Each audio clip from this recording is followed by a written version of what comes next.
Well, good evening, my brothers and my sisters. Thank you for joining me again for another Wednesday Wisdom Poetry. I am Sheralden Brave, and I'm glad to have you in the house. So, Kit, I see you. I appreciate you. And today, Kit, if you would just type something for me. Are you hearing me all right? All is well? All is good? Oh man, it's good to hear from you. Good to see you. So listen, I'm not going to run right into this. I just want to take a moment to breathe and to give you an opportunity to also breathe, take a deep breath. I thank you for being here with me, and all is well. I'm so glad to hear that because I realize, under the stress that we are as a world and as we are as individuals, that I don't want to come in here rushing. I want to give people an opportunity to come in and feel good about the space. And so, Sultan, I see you there. Marquise, thank you so much for joining me. I do have a wonderful lineup for everybody tonight. I'm looking forward to it. I noticed that there's a few things that I've forgotten, but those things will have to just wait, and we will get through this wonderful broadcast. And so, Sandra, thank you so much for tuning in. I appreciate you. I appreciate what you do in the mornings. Sandra, I did not share with you. I work overnight now, so I'm usually crashed by the time that you go on. But I do go back to watch your daily word. So thank you so much for bringing that in only the way that you can. I appreciate you. So again, guys, you came up on me sooner than I expected, but it's a wonderful thing. It's like going to visit your grandparents. My door is always open. What I mean by that, I was in bed earlier, I had all morning, and then the next thing I know, it was already 6 o'clock. But it gave me an opportunity to put some wonderful pieces together, and I'm looking forward to sharing with you today. All right. So I want to say a few more hellos. I see Latoya, my sister. Hey, dear heart, I love you. And so let's go ahead and get this started. Hey, Prince, good to see you. The first piece I'm going to do is called Powerful Hands. And I didn't have a four-liner. I have to admit that. I didn't have a four-liner, and as I was sitting there, I'm not bragging on my gift. I'm very grateful for my gift, and I said to myself, I really don't want to come before you all and make an excuse about why I don't have a four-liner, because you've probably seen on Facebook yesterday, I posted probably about 5 pieces back to back, and I even used some pieces that I already had, so that kind of left me dry with what I had, in my arsenal to share with you. But Spirit came right in one time through, and I was able to write this piece called Powerful Hands. I'll share it with you now. You have the power right where you stand to make a difference in a life by just offering a hand. Once more. You have the power right where you stand to make a difference in a life just by offering a hand. Powerful hands. Now, what's interesting, the next poem is entitled Healing Hands, and this is to show reverence, to show appreciation to those of you who are working in the healthcare field, especially during this time. So from me to you, I appreciate you and what you bring to the table and what you're dealing with day in and day out. Healing Hands. Might I give my patients the greatest of care, relying on my faith void of doubt or fear, always showing compassion even under stress. To each and every patient, I strive to give my best, understanding that medicine alone will not cure or heal, but in my spirit show that I know God is real. I constantly pray for guidance and the care of each one. I will not give up or give in until my work is done. Might I act in faith and not simply feelings, reminding myself that through these hands flow the power of miraculous healing. Healing Hands.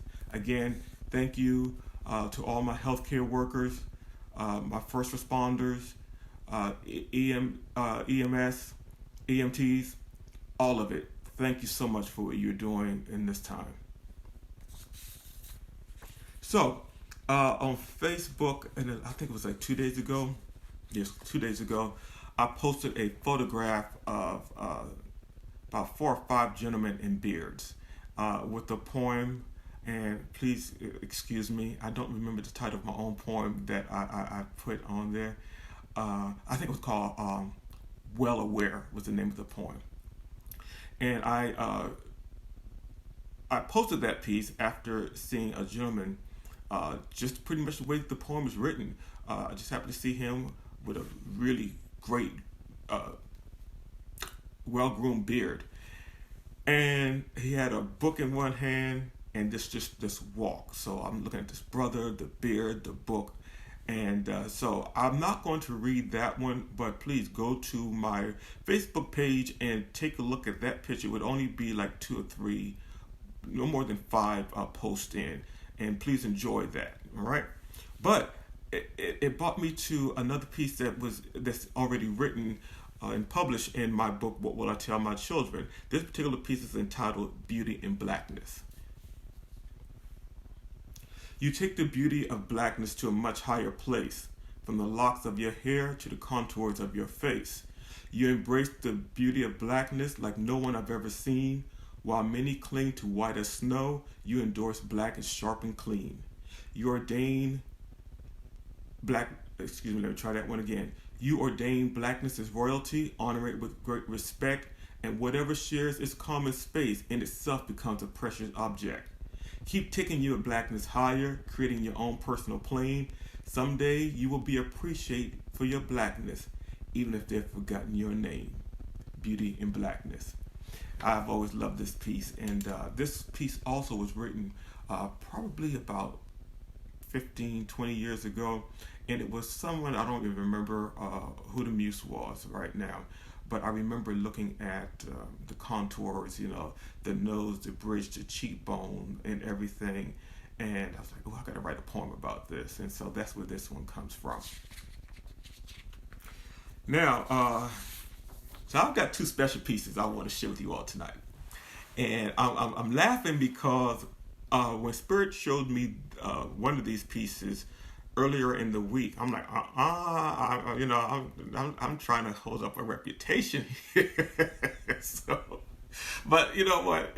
If I'm smart, Spirit always wins, right? So I consider myself a pretty smart dude. So, but as I was reading it again today, getting prepared for you, I realized something.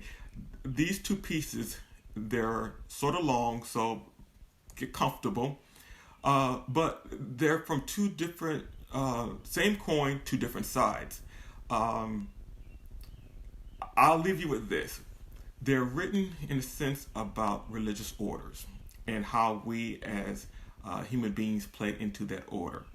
And so I'll give you a little bit more on the end of it, but I will tell you, I had an issue with reading one, but it's my mom loves when I do one particular one called Religion. But let's just say in my growth, I still stand behind my early work. All right? So that's enough. The first one is called Epistle for the Modern Day Church. So while you get comfortable, if you don't mind, I'm going to get comfortable myself because we're going to go for a little ride here. Okay? I could have used my glasses, but I'm not going to get up to get it at this point. Epistle for the Modern Day Church. What do you desire? Do you have a clue? You refuse to set goals, but you ask God to bless you. You won't go back to school to complete that elusive degree, but daily petitioning God, oh Heavenly Father, bless me. You show up late for most events as though the world is on your time. Once you arrive where you're going, you complain about the line. You spend $100 easily to get your hair and nails done, then offer God $2 on Sunday morning once you get through having fun. $300 for crocodile shoes, a quick 20 for a CD or cassette, but when it's time to take up the offering, you're poised and ready to jet. Service just got out and the parking lot ain't even empty. Not much fellowship going on, but gossip is going on aplenty. Here you are on Sunday mornings, dressed in your wardrobe's best, However, for Bible study midweek, you stay home to get your rest. You treat volunteering as a verb reserved for a select few, convinced you've given more than enough when you grace the padded pew. You may be content playing that game, but what a blessing it will be when Jesus Christ changes your thoughts from hypocritical thinking to living victoriously. Folks will start to treat you differently, and at first you won't know why. Then you start to view yourself differently, so much it'll make you cry. Cry because you realize that life is about peace. You spent time heading west when God has pointed you east. Peace be still, no need to worry, for the victory is already won, and the spiritual changes in your life have only just begun. For whatever God has started, he will surely see to his end. Honor your part of the covenant, keeping him first as Lord and friend. For he won't let you down like friends and family would. He won't ever lie to you, wouldn't even if he could. He will guide you through the raging storm and nurse you back to health. He will give you more than you started with. Now that's called true wealth. Submitting is the answer to the questions concerning doubt. You're struggling over possibilities when God has already worked it out. Why must you struggle when the solution is so clear? Maybe you would understand it better if you read the Bible from the rear. But once you read Revelation, beholding the ultimate victory, you can then truly appreciate God in the Trinity. Each is spiritually anointing you for the battle that's at hand, preparing you with the gospel to spread throughout the land. Get up, get ready, be prepared, for your journey is soon to begin. Don't get caught up full of guilt and shame, regretting where you've been. That is Epistle for the Modern Day Church. Now, when I wrote that, I was really going through trying to find myself in the church, and so part of it's about me, part of it's about other people that I knew or know.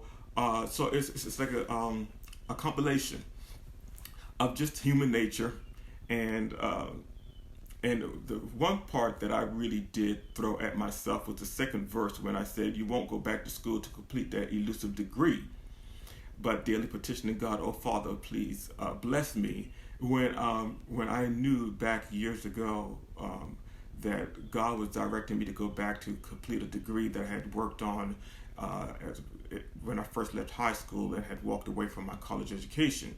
And so that was a real dig at me. It was like second verse, so I couldn't miss it. And so I did finally go back to complete that. All right, so now here's the next one, religion. I'm going to read it, and then we can talk about it on the other end, all right? Religion is pretty much, it's written, and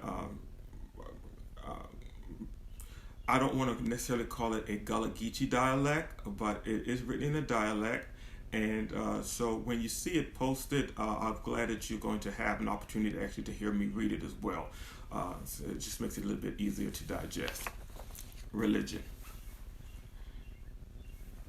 The old church will jump until the old floor squeak. Preacher settle down a little, then begin to speak. He preaches about good, then he preaches about sin. He says we gotta confess and repent. Shine, we ain't know where to begin. We've always listened as well as we could, but all that hooping and hollering still ain't did no good. Married Deacon Jenkins messing with his married Sister Brown. Them two think it's their secret, but child, it's all over town. Lay Minister Brown is a lay-in, the all-righteous Sister McAgaby. And there sit old Mother Mitchell being nosy, gossiping at all she see. How I know these things? Cause they done told me the dirt, talking about who's a liquorhead and who's chasing skirt. They come a calling, sit down and chat with me. They think I's their friends, so they tongue lag freely. These the same one that run me from the choir, even tried to run me from the pew. Then they got the galls to say, "Morning, brother, how do you do?" I hell of them right back, cause even a dog deserves that. So I smile real broad-like and I tips my hat. At times I wonder about dying and how my burial gonna be. I sure don't want these here hypocrites a singing and a preaching over me. And sometimes I wonder which direction I'll take. Lord, let it be the northbound train. Please, Master, for this here sinner's sake. No need to worry none, for my time done come. When I stepped off that curb, I sure ain't see where that truck come from. Well, I'm on my way home, but I still got something to say. I might be in hell come judgment, but many of them will join me that day. That one's called religion. Now, this was what I struggled with reading, okay? Um, I grew up in the AME church. At the same time, I was in a Catholic school, kindergarten through third grade. I then went on after leaving for college. I had attended, I got baptized in the Baptist faith here in the Atlanta area back in about 95, 96. Stayed there for a while. Had the opportunity when I lived in Columbia to visit some Kojic churches, and then I went on to New Thought. And I'm smiling because I was just thinking about this meme I saw on Facebook the other day. I'm sure y'all seen the one with the lady, she's shouting at the cat and everything, and the cat saying something smart back, and one of them said, the Lord told me to start my own church. And the cat goes, nah, you just got mad at the preacher and decided to leave. So that was so funny to me because, I remember back in the day we used to talk about church hoppers and things like that, at least I used to hear the older folks, he just hopped from church to church to church, So that thought came to mind. But I say all that to say this. Religion has played a lot into my spirituality. I see it as a difference, and I know that most of you who've had the opportunity to be around me or to hear me and talk to me, you know that I see religion and spirituality as two different things. But I am so glad I've come through the religion part of it because it's shown me so much structure, where the spirituality side shows me so much freedom, and I love that. So I don't denounce either. I definitely don't denounce my church upbringing because I was sharing, I think, with Mrs. Brown. You all may remember Mrs. Eunice Brown. I had her on back in February 14th, I believe it was, and she graced us with her readings. And one of the things I can say, I think I shared with her, and I know I've shared with some others, is that I know that there has been people that have been wounded by religion. That's no doubt. I was not necessarily one of those people. And growing up at Bethel AME Church, historic Bethel in Georgetown, South Carolina, it was a good thing for me. But at the same time, I heard horror stories from other people about, and I'm going to put it on out there. One of the things that always bothered me and it made me write something like this is not the obvious, actually. When I would hear stories about young ladies becoming pregnant and being asked to sit down in the church and being ostracized or being told to come up before the entire congregation and to ask for forgiveness and to commit her sins. And I remember I was young and I was incensed by that, especially if the young man wasn't asked, or especially the now mother who's 70 years old, who went, should I say, is sitting in judgment of this young girl who may have done the same thing herself, and how quickly we forget and are ready to throw a judgment stone at someone else. So I had, that writing religion was not my way of getting back at the church, but it was my way of looking at it from a critical eye as an artist. And going back to the other piece, Epistle for the Modern Day Church, is the same thing I did as a member of the church. But let's not get it twisted. I love spirituality. I love the structure that our church home brings to our lives. And so I wanted to share all of these pieces with you tonight, keeping in mind that right now, remember to join your place of worship online, whether it's Facebook Live, Instagram, or YouTube, or whatever. I've had the opportunity to see my church service online this past Sunday, and to see a few others. And I want to say to the ministers and to the chairpersons of those organizations, you're doing an outstanding job because we still need to hear from you. So I'll also, before I leave, I also want to suggest that you continue to keep your minister and your ministerial staff lifted in prayer. Reach out to them because we all need each other right now. All right. So that's all I have to bring. But before you go, the same way I brought it in, we just wanted to take a deep breath. Take it with me.